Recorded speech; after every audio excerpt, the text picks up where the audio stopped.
An inmate at Nevada Southern Detention Center. To accept this call, press or say 5. To refuse this call, hang. This call will be recorded and subject to monitoring at any time. Thank you for using IC Solutions. You may begin speaking now. Hey, Rudy. Hey, man. 75 months? Is that true? 75 months, man. 75. In freaking sanity, man. In freaking sanity. Let me tell you this, man. I'm still thankful for everyone's support and letters and prayers. I think it actually helped because I'll tell you this much. They were going to give me 10 years, okay? The government was... This was no joke. I'm not even exaggerating. My sentencing hearing was roughly 4 hours long. Okay. Yep. It was like a capital sentencing phase. Okay. It was literally the government spent maybe an hour on just obstruction of justice enhancement, which didn't even get granted for them. They looked like fools, but at the end of the day, the judge pretty much agreed with all their enhancements, and he was pretty much slamming me for, you have no respect for law enforcement, and you fought guards, and you fought the marshals in court, and this and this and that, right? And it looked very horrible, and I think God did a miracle because at the last minute, he had a change of heart, and I think. I don't know how it happened, but my attorney came and was speaking very well and was fighting hard, Then I spoke, and my mother also spoke, and she broke down, and she was crying, and she was basically saying, she felt bad, and she said, "I deserve this. Take me to jail instead." Wow. That was very powerful. I mean, I don't care who you are. That's moving. Especially when she's elder and she's been through cancer twice. She's still going through chemo. She's a very powerful woman. It was very touching. I tell you that. And I think he was moved. I think because we literally sat in silence for about 10 or 15 minutes before he, gave his sentence, and I think he had his mind made up. He was going to give me about 100-something months. It was so even though I got to spend about another year or so, I'm thankful that it could have been worse, and I prayed a lot, and I'm thankful, that God blessed me with, because like I said, it could have been a lot worse, and that's why I thank you all for the prayers, and I think it helps, No, amen, amen. And I know it could be worse, Omar, but really, you and I both know that you're no danger to society, and for you to have to spend a whole nother year in prison is just a terrible tragedy. But I agree with you. I mean, it could have been worse. They could have given you over 100 months, right? So you think you still got about a year to go? Is that the reality? Well, yeah. After my calculation, I have a good time calculator, and after the good time credits and you get like 6 months to the halfway house and things like that. So roughly a couple weeks, 2-3 weeks before next New Year's, I should be home. Wow. So I'll be in the halfway house maybe for 6 months, and then 3 years of supervised release. You know how that goes. But I'm still praying on my. I'm gonna fight on my appeal on the illegal stop, and I feel very strongly that it will be granted. Is kind of too obvious, the way I see it, and I believe that will be overturned eventually. Although the appeal will be heard after I'm released. So, I'm going to keep fighting, man, and you never know. Miracles happen all the time. So, I'm still thankful. Even though it's horrible, I have to do more time. It's God's will. I can't complain. So, do you think you'll stay in the same spot? Do you think they'll move you to a new prison, or you'll stay there? Yeah, I think it's probably a couple weeks or a couple months, give or take, just never know. It depends where they send me. But yeah, I'll be. I asked for Lompoc to be recommended there. So, but it's not always a guarantee. But you never know. So, Okay. You know, my dad lives in California, and hopefully they send me out that way. You know, but wherever I go, I think I'll be good. I'll probably be at a medium because the judge ruled that the previous crime was a crime of violence. Although, you know, the courts have ruled other ways in other people's cases. But well, Omar, help me understand. I mean, a crime of violence, that's just insanity. From why can you remind me, like, why they pulled you over in the first place? They said they smelled marijuana or something, or what was their excuse? Well, yeah, he said that after the fact. He pulled me over for allegedly cutting him off, and he in his own testimony in state court, he admits that he was going 35 miles an hour and that I pulled out one car length in front of him, which, I mean, is impossible. That's a car wreck. Right. You know, and then afterwards, he gets my driver license, registration, and all that good stuff, and goes back to the vehicle and runs my criminal history for about roughly 6 or 7 minutes, which, you know, and then comes back, orders me out of the car, finds gemstones in my pocket, which are not illegal. Right. Crystal gems. Right. Right. Just like rocks. Yep. And, you know, then he cuffs me up and says, "Can I search your car?" And I go, "No, you get a warrant." And he says, "No, I'm doing this for my protection," and which is a joke. Yeah. But anyways, he goes and hits the car, and you know, based on no probable cause, no nothing. This is all on camera. I mean, right? Yeah. If he had really smelled anything, he would have been, "Hey, partner, I'm going to go trade this car because I smelled some, you know, marijuana or something," which is a lie, but. Long story short, he hits the car, he comes back, and, you know, then he reads my Miranda rights, and then his arrest report all of a sudden says, "As soon as I approached the car, I smelled weed, and I had him step out of the vehicle." Well, why did you omit the fact that you ran my name and all that for 10 minutes, and then, you know, which, I mean, I don't know if you know the laws, but the U.S. Supreme Court itself has said that a prolonged stop, when you have to be related to the traffic infraction. Yeah. Get your ticket out the way, and then, you know, if you have reasonable suspicion or probable cause, whatever, then go hit the car, you know. But so it's too obvious. So you what you're just to boil it down for like a layman to try to understand what's happened to you is they found a gun in the car, and because they found this gun that. You're going to have to spend 6.5 years in prison. I mean, you weren't in the commission of a crime. You weren't going to go rob anybody. You weren't doing anything illegal. I mean, it was a traffic stop, and now you're spending 6.5 years in prison. But thank God you're going to get out, you know, in less than a year. And I know it's been a hell up to this point, and it could have been a lot worse. But that's the state of America, is that you're feeling good that you don't have to spend longer than 6.5 years, because they could have put you in prison like 10 to 11 years, right? So you're actually feeling good that, you know, you only got 6.5, which is terrible that we live in a country like this where they try to throw the book at someone like you who was not in the commission of a crime, and you weren't doing anything violent, and yet you've been labeled a criminal of violence. It's just insanity. Well, no, they're saying that I had a prior crime of violence, so I'm still being punished for my past. Well, but here's the thing about that is, technically, in the previous crime, there was no substantial harm. There was no harm.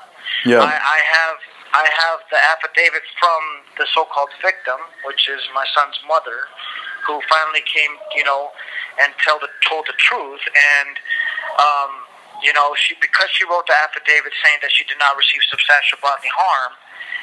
The government was trying to say that I attempted to obstruct justice by asking her to fill out an affidavit.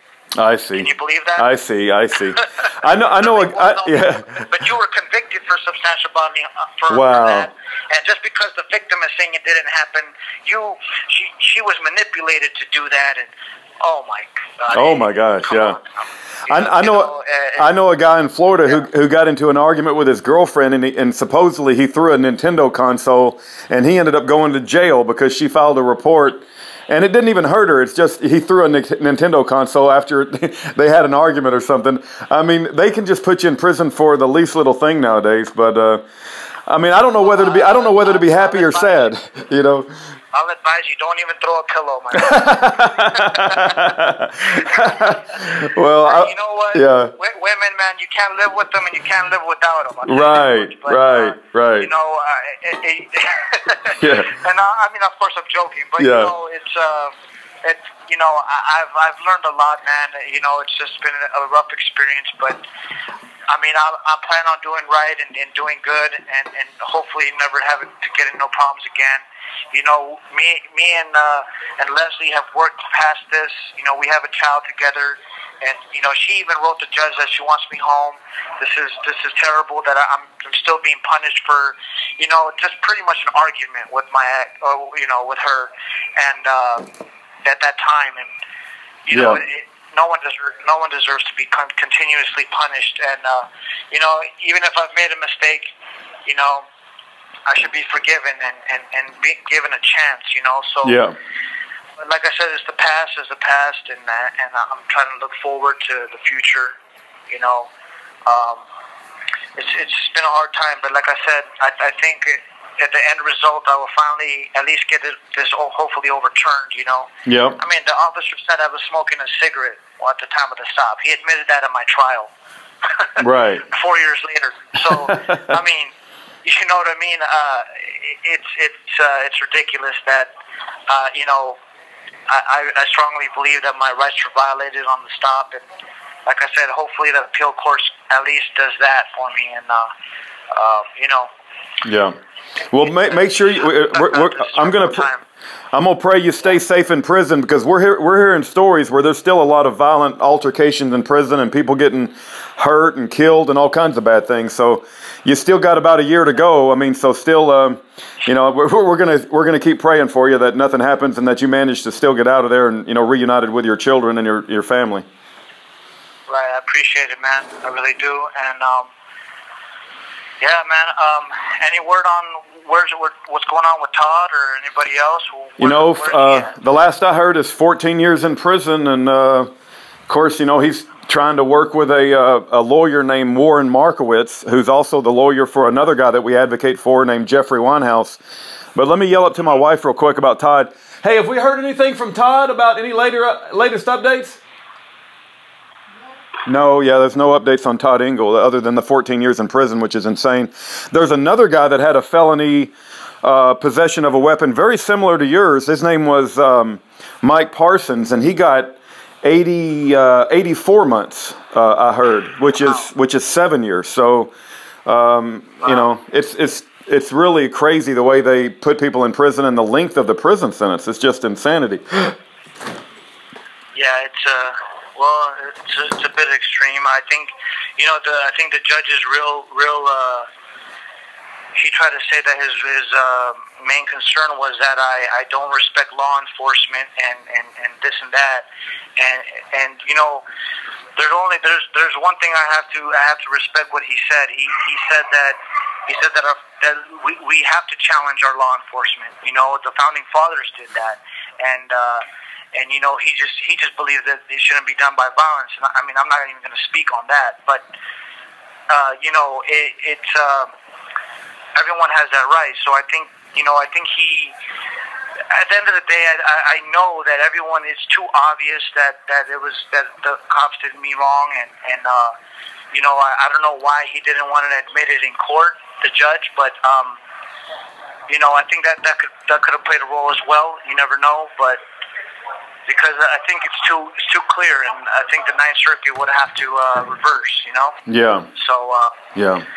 But I don't know, man. You know, it's like I said, like a judge like him, I believe he's on two sides of the same fence, you know. Yeah. And well, when he says that we need to respect law enforcement, I mean, I'm sorry, when we need to question them, but we don't need to violence, you weren't doing violence. It's like that, if anybody's doing violence, it's the law enforcement that's implementing violence. I mean, you were not implementing violence, and you have a constitutional right to have a firearm. And anyway, I just think 6.5 years is kind of crazy, but I am glad that it's only that, and it could have been a lot worse. I realize that, but it's good to hear from you, man, and I'm glad that this phase of your life, it sounds like you're going to be able to have a light, something to look forward to, and it won't be so unclear anymore. Well, yeah, I mean, I'll tell you this much: a lot of stress has been relieved. Just knowing, right.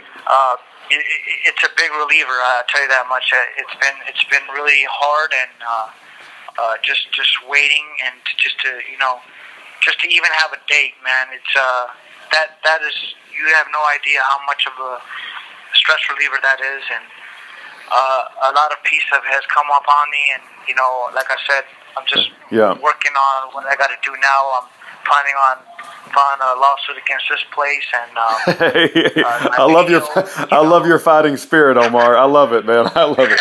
Yeah. Well, I got to do it. They discriminated me on Thanksgiving. They I have one good news today. Yep. My air is back on today. Oh, good. Myself. Good. good. So I have some air circulation now. I can breathe better. So great. But that was ridiculous. Since October 11, almost 2 months of no air in the cell. You have 2 grown men locked in a box, like a dog, literally.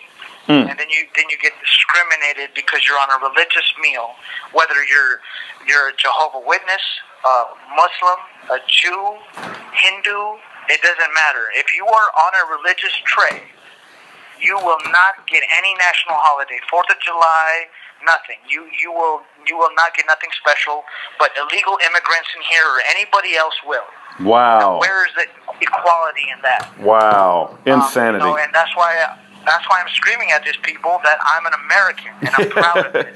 Yep. And I want to be treated like one. Right. When illegals are being treated better than I am in here, it's not right. I people agree. want to argue about the border and this and that.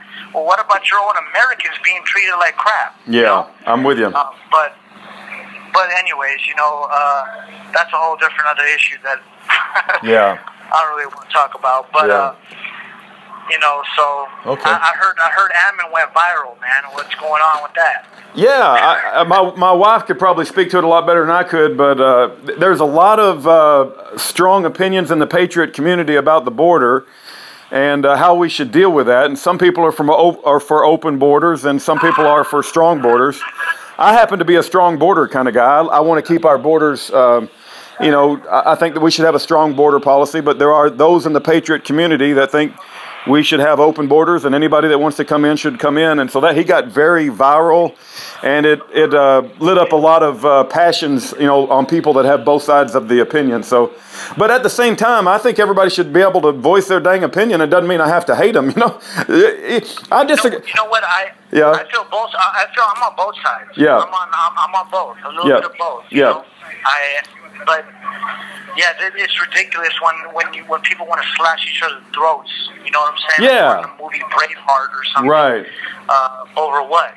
Is it really that serious? Right. We need to start worrying about ourselves first. We need to start worrying about all that. So it's really ridiculous.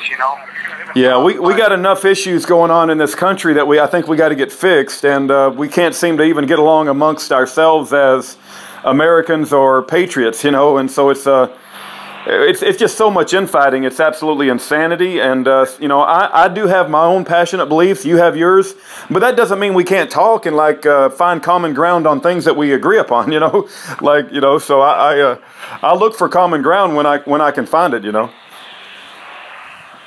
I think it's pathetic that people bicker over 1 minute remaining over small things when at the end of the day, we should all be united, and people of God. If you truly believe in God, then we should all be united on on just humanity, just caring about each other. Yeah. So, and everything else is small. Yeah. We gotta pray, and we just gotta believe in God. God, this is all small things. Yeah, the two greatest commandments: seek the Lord your God with all your heart, mind, understanding, and strength, and love your neighbor as yourself. That was the two greatest commandments given by Jesus. But looks like we're going to get cut off, Omar. I'm glad you called, and all right, man. I don't know whether to be upset or happy. I'm kind of happy, but I'm upset that you got 6.5, or 6 1/4. Yeah. So. Well, hey, take it easy, you guys, and I'll keep in touch, man. Okay, sounds good. I'll let you know. All right, our prayers are with you, Omar. God bless. All right, God bless. Bye-bye.